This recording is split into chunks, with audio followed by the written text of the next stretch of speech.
Il est le responsable du plus grand exploit dans l'histoire du football espagnol. Vicente Del Bosque est le sélectionneur de l'équipe d'Espagne championne du monde. 3 mois après le mondial victorieux en Afrique du Sud, il a accepté de répondre aux questions d'Euronews dans le centre d'entraînement de la Rora, dans la banlieue de Madrid.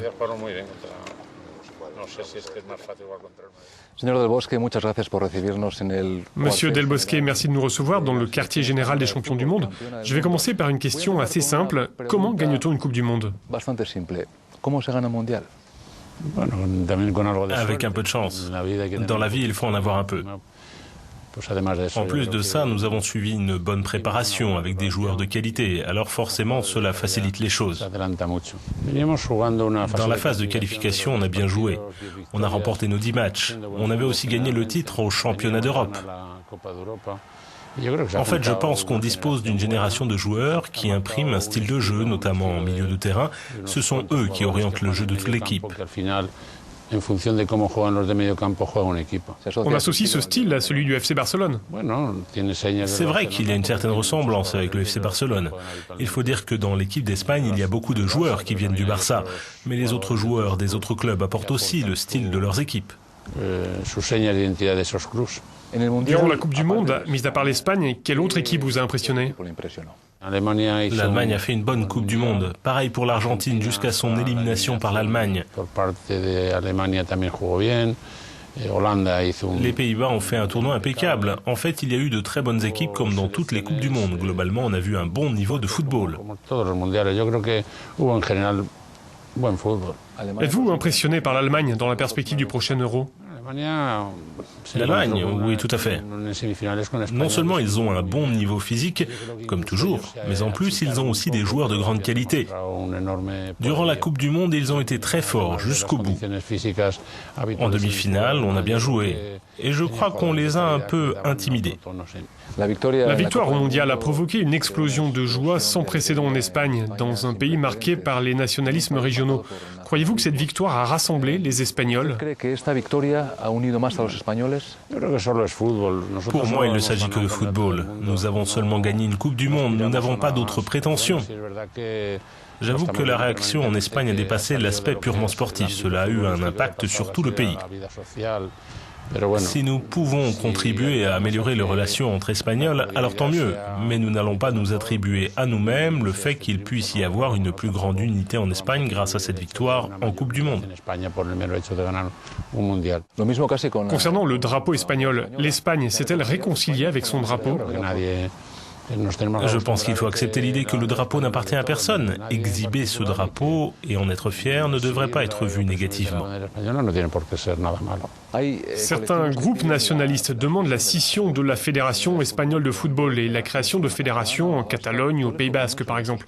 Qu'en pensez-vous? On doit respecter l'État espagnol tel qu'il est. Et si celui-ci ne change pas, alors il faut accepter qu'il n'y ait qu'une seule fédération espagnole de football. Il peut y avoir des équipes qui représentent des régions, mais pour représenter l'Espagne, il n'y a que la sélection espagnole. Vous recevez actuellement beaucoup d'hommages et de récompenses. On a donné votre nom à une rue de Salamanque, votre ville d'origine. Vous et votre équipe avez obtenu le prix Prince des Asturies. Êtes-vous un peu débordé par tout cela? Je suis conscient de qui je suis, à savoir juste un entraîneur de football. On a eu la chance de gagner le titre mondial, mais à part cela, on sait bien qu'il n'y a pas que le football dans la vie. On doit maintenant se préparer pour faire face à de nouveaux défis. La vie des sportifs est ainsi faite. Le jour où on n'aura plus cette foi, cet enthousiasme pour réussir des exploits, alors il faudra quitter ce métier.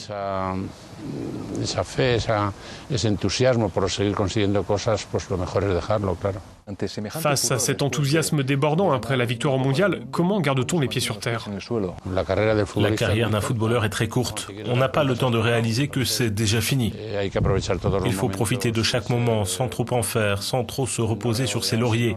Il faut toujours aller vers l'avant, toujours essayer de progresser. C'est ce qui fait qu'on est un bon sportif.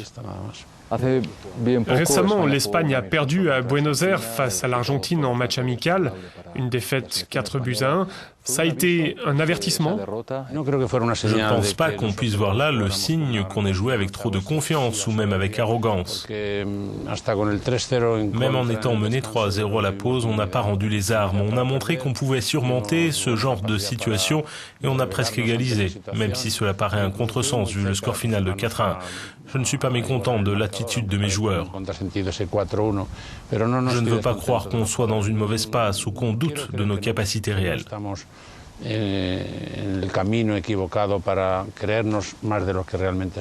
Comment voyez-vous l'équipe d'Espagne pour le prochain Euro? Nous avons un calendrier et une phase de qualification difficile. En octobre, on a la possibilité de faire un bon pas en avant. Mais nous avons deux adversaires pas faciles, la Lituanie et l'Écosse. Si après ces deux matchs, notre situation est moins compliquée, alors tant mieux. Mais maintenant, nous allons nous préparer pour faire face à ces difficultés. Revenons à la Coupe du Monde. Il y a eu de graves erreurs d'arbitrage.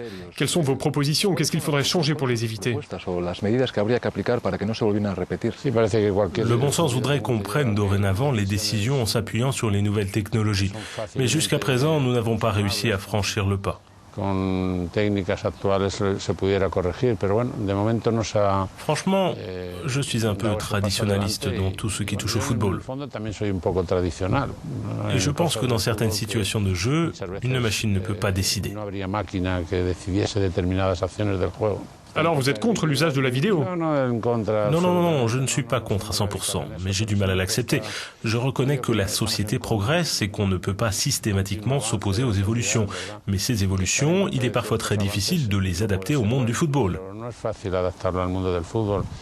serait mieux d'avoir un cinquième arbitre? Je n'aime pas trop cette solution, mais bon. On connaîtra bientôt le nom du prochain Ballon d'Or. Qui sont vos favoris? Vous savez, j'aimerais que ce prix soit décerné à un Espagnol. Parce qu'en plus de la grande qualité individuelle de certains de nos joueurs, je pense que le football est un jeu d'équipe. Et ils ont bien montré qu'ils jouaient d'abord pour l'équipe. Et comme l'équipe dont on parle a triomphé, eh bien je pense qu'il faudrait que la récompense soit attribuée à un Espagnol. Un nom? Non, pas un uniquement. Tous en général? Quelques-uns.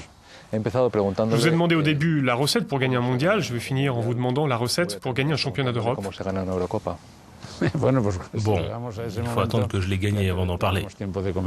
Cela dit, je pense que, comme toujours en sport, il faut bien travailler comme une vraie équipe. Avoir la sensation d'être une équipe. C'est quelque chose que nous avons atteint il y a 2 ans, quand l'Espagne a gagné le championnat d'Europe. Depuis, on sent qu'on est une équipe. Vicente del Bosque, muchas gracias.